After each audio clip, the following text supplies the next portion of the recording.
واقول لكم رأيي بصراحة. بسم الله.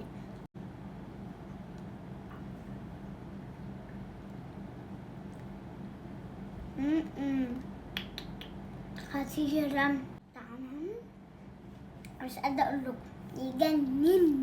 تلمس ايدك يا فيروز، تلمس ايدك يا ماما، لان اصلا يعني انا بساعد ماما في الاكل، لان انا سيفة بس مش سيفة قوي يعني.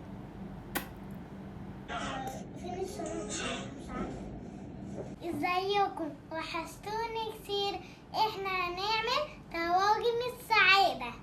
اول حاجة هنحط 4 بيضات، كوباية الا ربع سكر.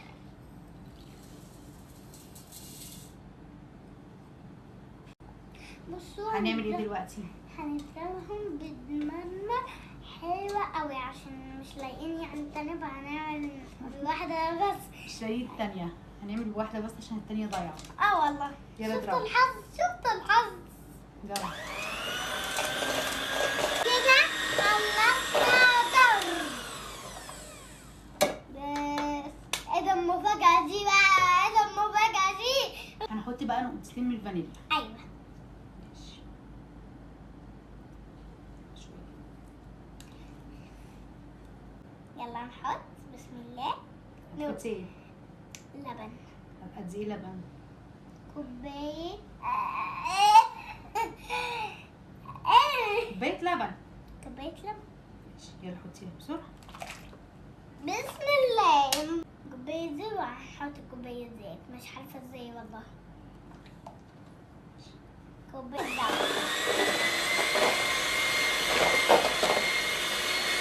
هنحط كوبايتين دقيق. كوباية. يلا حط. كوباية. ماشي. يلا بقى. امسكي. اغسل ايدي. الكوباية التانية. الكوباية التانية بقى. حطوا. انتي ماما بعد اذنك بس. كده. ماشي. يلا حط وربع كوباية كاكاو. ربع كوباية. هاتي يا ماما. ماشي. ايه؟ بالراحة بس.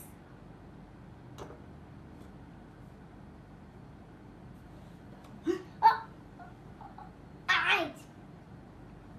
بصي ماما، بصي قدام ماما، قدامكم. بصي يا مامي. بتقول قدام كل الناس. وهنحط بيكنج باودر. جينا. ايه بسرعة. وهنقلب. وهنقلب كده. وقفنا تقليب. بس شكرا. هندهن بس كده الطواجن زيت. بصوا ده كده القوام المظبوط. بسم الله. يلا بقى.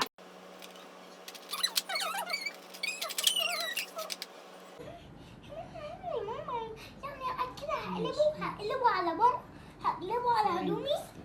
ثواني مش عارفه الفرن. مش هنا بقى طبعا انا مسخنه الفرن قبلها، وانا شغاله كانت الفرن شغاله قبلها بربع ساعه. هندخله في الفرن على رف اوسط على درجه حراره 180 لمده نص ساعه. كده الكيكه استوت معانا وتمام جدا. هنشيل بقى الجزء كده اللي على الوش دوت. عايزين نسوي الكيكه عشان لما نحط التوبنج اللي عليها بقى كده غريبه. بس طبعا على الوش من جوه عامله ازاي. هنجيب بقى معلقتين كاكاو ماشي، وهندوبهم هنا في اللبن. يلا حط هنا. دي اول معلقه. دي اول معلقه وتاني معلقه. هنقلب بقى. نسيب بقى الكيك بخليط اللبن والكاكاو دوت ماشي، بيخلي الكيكه طريه جدا وبيديها كمان طعم حلو قوي.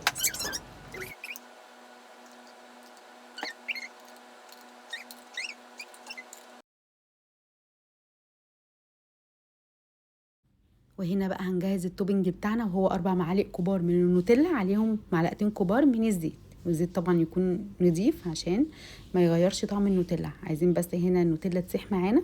هندخله الميكروويف لمده 20 ثانيه، هتلاقوه سيح معاكم، وهنوزعه بسهوله جدا على الكيك كده زي ما انتم شايفين.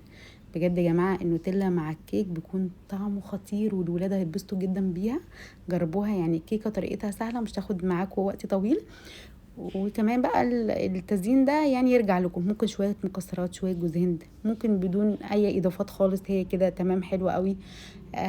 مع شويه شوكولاته على الوش بتبقى خطيره، بتكون بس شكلها كده، نكسر بس شكل النوتيلا او اللون النوتيلا ونزينها بحاجه بسيطه. بصوا يا جماعه بجد خطيره، لازم تجربوها فعلا، هي طواجن السعاده، لان الاطفال لما بيشوفوها والكبار كمان واحنا كمان بنعشقها. جربوها وشوفوا بقى رأي فيروز فيها ايه. هاي، اقول لكم ايه، اقول لكم ايه على الحلاوه الجميله دي، اقول لكم ايه، لازم تجربوها، لازم. باي باي، احنا هنشوف فيديو جديد.